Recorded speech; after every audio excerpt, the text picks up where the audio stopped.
Barny Frank. There he is. Barny, how are you? Great to see you. I know you always love a trip to California. Yes. And I know you've been probably watching the debates, the Republican debates. Some I've been watching. I read about them. Reading is not their best thing, but I'm curious to know because, look, we only have two parties in this country, unlike some countries. So it's always possible that the other party will win, yes, especially with a bad economy. So it's very possible a Republican will occupy the White House next time. Who are you rooting for on the Republican side? Well, you got to root for somebody. If I had to pick somebody to occupy the White House, it would be John Huntsman. But I can easily say I would prefer Huntsman because he is far too sane to be the nominee. So I'll never have responsibility for that. In terms of... He could go on a six-state killing spree and no one would cover him. That's true. Well, it depends. So who do you want who realistically could get the nomination? Depends on who he killed, because that might get him the nomination. I would, if I had my druthers, it would be Newt Gingrich. But I do Newt not... Gingrich, yes, who wants you to go to jail? Yes, because here's the deal. Newt is...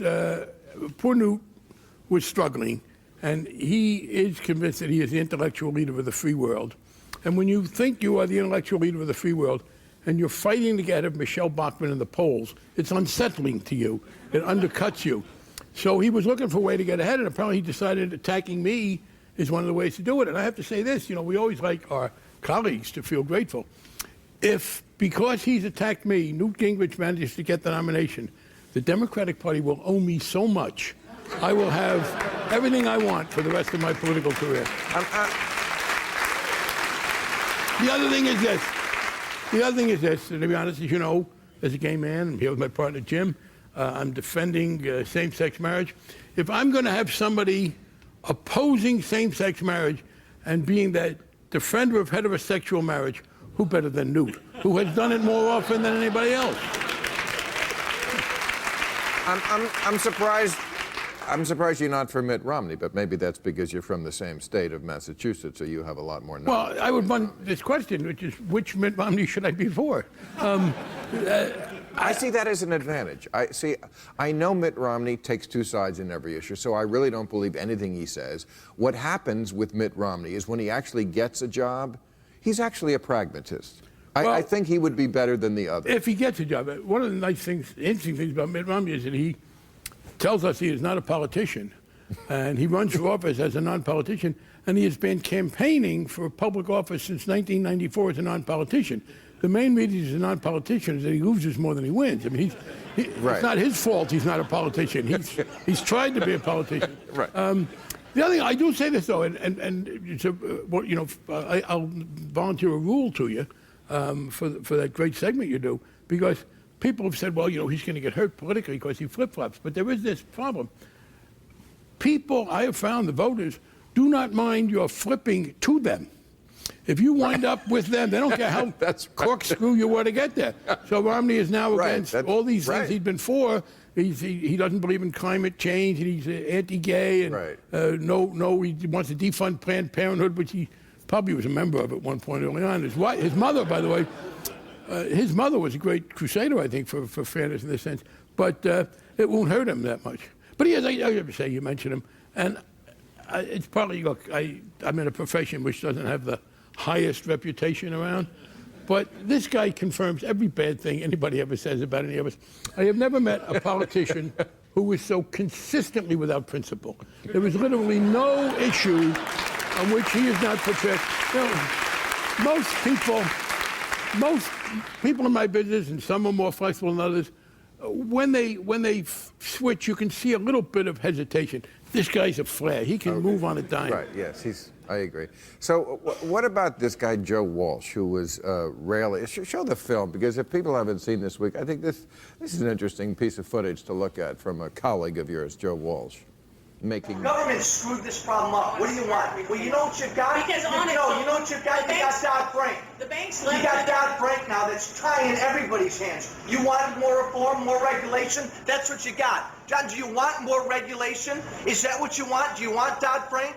Is that what you want? What did I say back at Joe's barber I need shop? more coffee. I mean, he keeps invoking the name of the bill that bears your name, Yes. Dodd-Frank. And first of all, you must know this guy. You work with him. What is he like around the craft service table? He's one of the many new Republicans who has not, frankly, distinguished himself in any great way. I do know he's the man who owes $100,000 to his wife for child Right. support. You read about that? And then we were interested to see that the Family Research Council, I was just told this by a colleague last week, gave him an award as a defender of the family. And I realized that it was a typo. This is the man who owes his wife $100,000 for child support, and he's the defender of the family. And it's clear that they hit the wrong key. He is the defunder of the family, not the defender of the family. But why is... Now, this is a town hall. I mean, that's where politicians are supposed to go to listen to their constituents, not scream at them. It was only 2009 when the teabaggers were screaming at the politicians. I guess it's reversed itself now. But why is he screaming your name? Why Dodd-Frank, Dodd-Frank? And they all did a debate the other night. Yes. Dodd-Frank, Dodd-Frank. Well, what is it in this bill that bears your name that's so scream-worthy? It has an independent Consumer Protection Bureau. Until the bill was signed into law, if you were a consumer and you had a problem, you complained to the regulators who were working with the banks. The Republican, who's now chairman of our committee, said the regulators are there to serve the banks. So we set up, under Elizabeth Warren's leadership, and I was very proud to work with her, an independent consumer agency. We, for the first time, regulate derivatives. What AIG did, we now say things like you have to tell us how much it cost, and if you're doing a deal with someone, they have to put up some margin to be able to replace it. We also said... Why do they hate it so much? And what do they think that is in it? Because I doubt if they know. No, some of them don't know. Others do. These are people who believe that the free market should be left entirely to its own, and if you don't regulate, the business will do the best stuff. Including, by the way, the notion of too big to fail. One of the things we said was, well, give you one specific example. When AIG was having trouble, the Federal Reserve used a law that, frankly, we didn't even know was there, most of us. It came under Herbert Hoover, and it was a...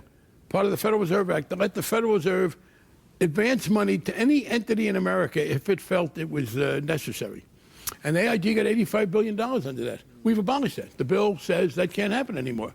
The bill also says that if a company like a Lehman Brothers were to go under and couldn't pay its debts, and people said, oh my God, if they can't pay their debts and nobody else will pay, it'll cycle down, the Secretary of the Treasury comes in. First of all, he fires everybody. Sarah Palin was right in that we do have death panels in our legislation, but they're for large financial institutions that get into trouble, not for health care. So, which means, by the way, that means she was right about death panels, wrong about where they were. 1 out of 2, her highest average in my memory. Next, though, we also said that if they do fail and we fire everybody and take the shareholders' money, if we have to advance some money to keep this from getting out of control, that money doesn't come from the taxpayer. The Secretary of the Treasury is ordered to get it back from large financial institutions, hedge funds, banks, and investment houses. And these are people who think that business knows best. How they explain what happened in the first... Well, their argument is that it was not the banks that did it. It wasn't the investment houses. It was that the federal government told them to be nice to poor people. And obviously, when you tell financial institutions to be nice to poor people, they freak out, they don't know how to react, and things go out of control. That, in fact, I mean, anybody who has been around who thinks that our problem was that banks were being much too nice to poor people lives in a parallel universe. But That's that where was they the live, problem. in the bubble. Barney, you, as always, are ridiculously informed and reasonable. I don't know what you're doing in the United States Congress, but please stay there. Thank you. Barney Frank, everybody.